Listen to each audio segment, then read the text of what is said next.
Bonjour et bienvenue sur À plusieurs c'est meilleur, le podcast qui vous permettra de découvrir toutes les bonnes pratiques pour réussir votre covoiturage en entreprise.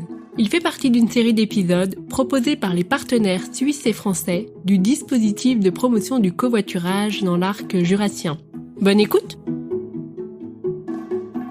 Bonjour et bienvenue dans ce nouvel épisode d'À plusieurs c'est meilleur. Aujourd'hui, vous allez entendre une interview qui concerne une mise en place concrète du covoiturage en entreprise. Le sujet du covoiturage est souvent abordé, fait consensus, mais rarement l'objet d'expériences concrètes pour une mise en place structurée. Nous allons entendre le témoignage d'Amandine Ménétrier, responsable de projets administratifs chez Eurolux. Dans le cadre de ses fonctions, Amandine s'occupe également des questions liées à la mobilité de l'entreprise. Située au Noirmont dans le canton du Jura, l'entreprise Eurolux est spécialisée dans la fabrication des boîtiers de montres pour les manufactures horlogères parmi les plus prestigieuses du monde. Cette entreprise compte 300 collaborateurs et la manière dont la mobilité est gérée est particulièrement inspirante. Grâce à une gestion de la mobilité efficace, on dénombre aujourd'hui près de 40% de covoitureurs, ce qui dépasse largement la moyenne régionale de 25% dans l'arc jurassien. Bonjour Amandine Ménétrier, je vous remercie d'avoir répondu favorablement à notre invitation à participer au podcast. Pour commencer, pourriez-vous nous dire quelques mots sur l'entreprise pour laquelle vous travaillez ? Alors, je travaille donc chez Eurolux. Eurolux est une entreprise qui est située dans le Jura suisse, au Noirmont, qui est une petite commune rurale d'environ 1800 habitants. Et Eurolux est spécialisée dans la fabrication de boîtes de montres. Voilà, donc à elle seule, elle représente à peu près 300 collaborateurs, mais elle s'intègre au sein d'un groupe de 7 entreprises qui sont toutes situées sur le Noirmont.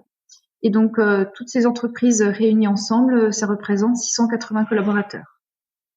Comment s'organise le travail dans votre entreprise et quelles sont les problématiques qui y sont associées, notamment en ce qui concerne la mobilité ? Alors, au niveau de l'organisation du temps de travail, l'ensemble des collaborateurs sont majoritairement de travail de journée. Actuellement, on a seulement un petit nombre de collaborateurs qui vont travailler d'équipe en 2 fois 8 heures. Alors, au niveau des problématiques, je dirais que la principale problématique à laquelle on doit faire face, en tout cas pour le groupe, c'est un manque très significatif de places de stationnement.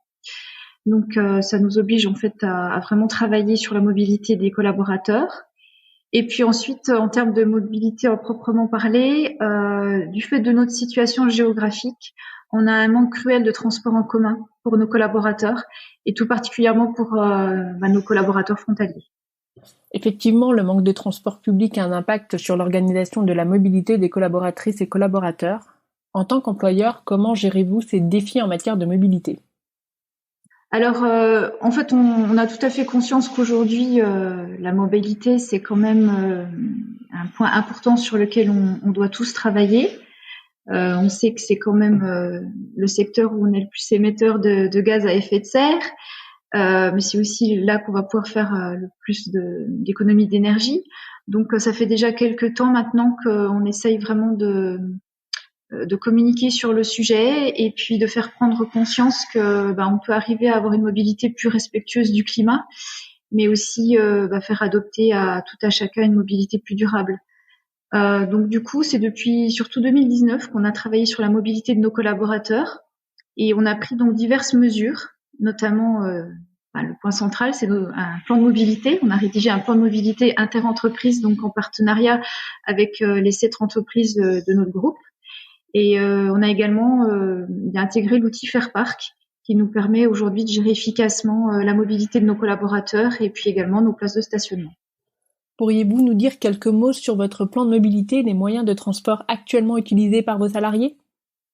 On a essayé de répertorier tous les moyens de transport que nos collaborateurs avaient à disposition dans ce plan de mobilité et chacun ensuite a dû choisir en fait un moyen de transport pour venir au travail, un moyen où il allait s'engager en fait à utiliser ce mode de transport sur une année. Donc, bien sûr, il y a la voiture qui reste quand même l'outil principal pour venir au travail de l'ensemble de nos collaborateurs. Mais on a aussi également, on a également encouragé les mobilités douces. Donc tous les collaborateurs qui travaillent à proximité de l'entreprise ont pu faire le choix de venir à pied ou en vélo. Et puis on a un petit nombre, mais vraiment un petit nombre, qui ont pu choisir les transports en commun. Mais ça reste encore voilà, une toute petite partie, parce qu'on a très peu de transports en commun à proximité de l'entreprise en fait. Pouvez-vous nous parler de la place qu'occupe le covoiturage au sein de votre entreprise et des mesures que vous mettez en place afin de favoriser cette pratique? Alors, en fait, le covoiturage a une place vraiment importante au sein d'Eurolux, parce qu'en fait, on a pleinement conscience que c'est le mode de déplacement qui est le plus adapté à proposer à nos collaborateurs, et ça pour plusieurs raisons. En fait, il nous semble que c'est ce qui pallie le plus facilement au manque de transport en commun dans la région. En plus, cela nous permettait d'alléger vraiment significativement le nombre de places de stationnement nécessaires pour nos collaborateurs. Et puis au niveau de nos collaborateurs, eh bien c'est vrai que ça leur permet quand même de faire des économies, et puis il y a une solidarité qui s'installe entre eux, je trouve, qui est bénéfique. Et puis bien sûr, par rapport à notre objectif aussi premier du climat, eh bien c'est vrai que le covoiturage permet de réduire le nombre de voitures sur les routes et donc la pollution. Donc en fait, sur notre plan de mobilité, on a vraiment veillé à favoriser le covoiturage en apportant des mesures d'encouragement. Par exemple, on donne un accès prioritaire à une place de stationnement pour les covoitureurs à proximité de leur lieu de travail. De plus, on leur permet d'avoir un accès au stationnement occasionnel pour chaque membre d'une équipe, et cela plusieurs fois par mois. Donc ça peut permettre, si un jour une personne doit malgré tout prendre sa voiture, de ne pas être coincée et de pouvoir bénéficier d'une place de parc. Et puis également, une mesure qui a été très appréciée de nos collaborateurs, c'est qu'en cas d'imprévu, les covoitureurs peuvent bénéficier d'un retour organisé en interne par l'entreprise. Et c'est déjà arrivé plusieurs fois en fait qu'on ramène un collaborateur chez lui pour une urgence. Et puis, c'est vrai que l'outil Faire Parc, par contre, nous a vraiment apporté un plus dans cette gestion du covoiturage. Pouvez-vous nous en dire un peu plus sur cet outil ? Alors en fait, c'est l'outil qui nous a permis en fait d'organiser le covoiturage des collaborateurs, et notamment en mettant en relation les collaborateurs entre eux, mais pas seulement les collaborateurs d'Eurolux, mais l'intégralité des collaborateurs du groupe. Et donc ça leur a permis de rentrer en contact, de former des équipes. Et nous derrière, eh bien ça nous permet de gérer ces équipes, et puis de gérer également leurs places de stationnement qui leur sont liées.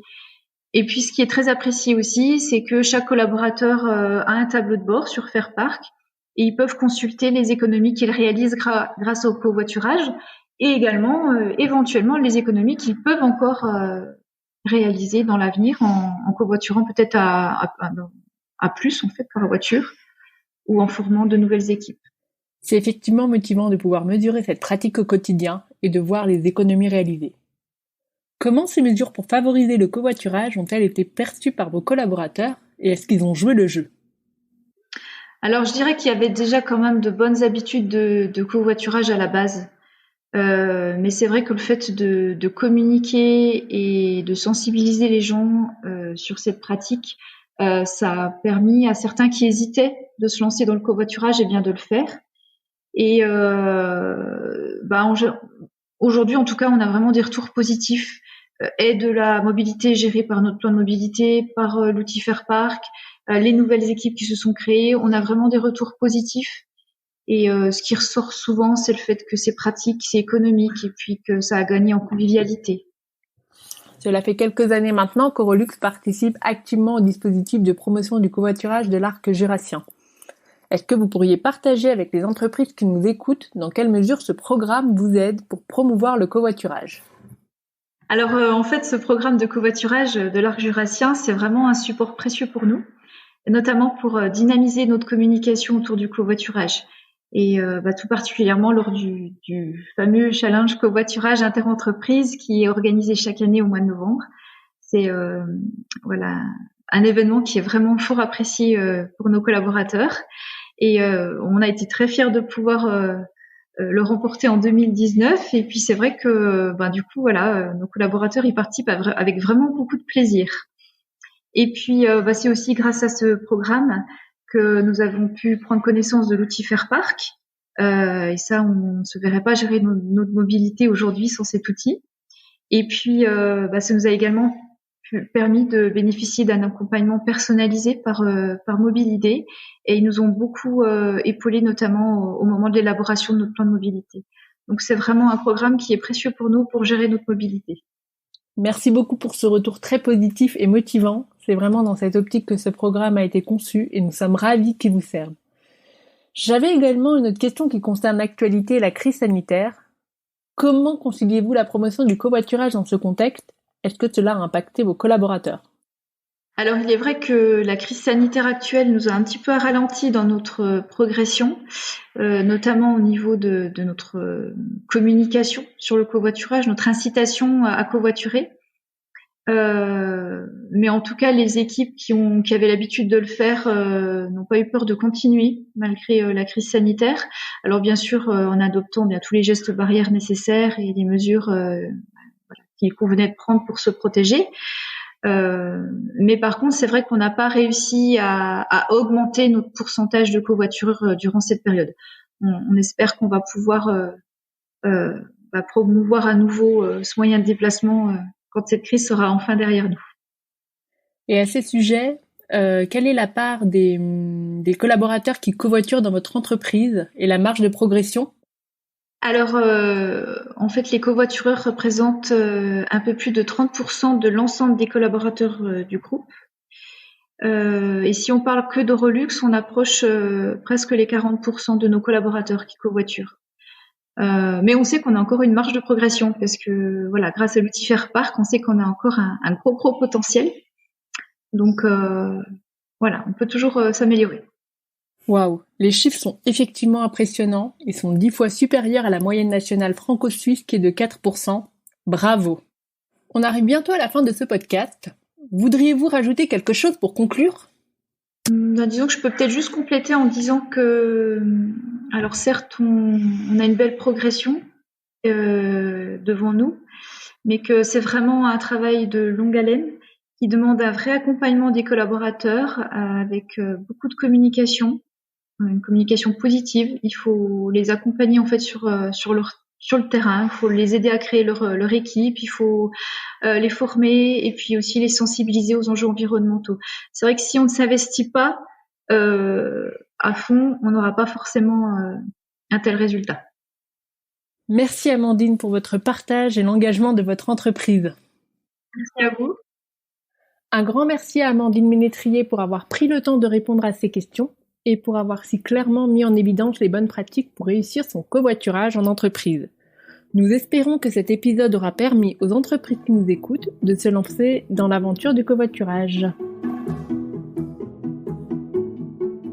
Merci d'avoir écouté ce podcast jusqu'au bout. Nous espérons qu'il aura répondu à vos interrogations. Pour en savoir plus sur le projet, nous vous donnons rendez-vous sur la page LinkedIn du dispositif Covoiturage dans l'Arc jurassien et sur notre site internet www.covoiturage-arcjurassien.com. Les liens sont disponibles dans les notes du podcast. À bientôt!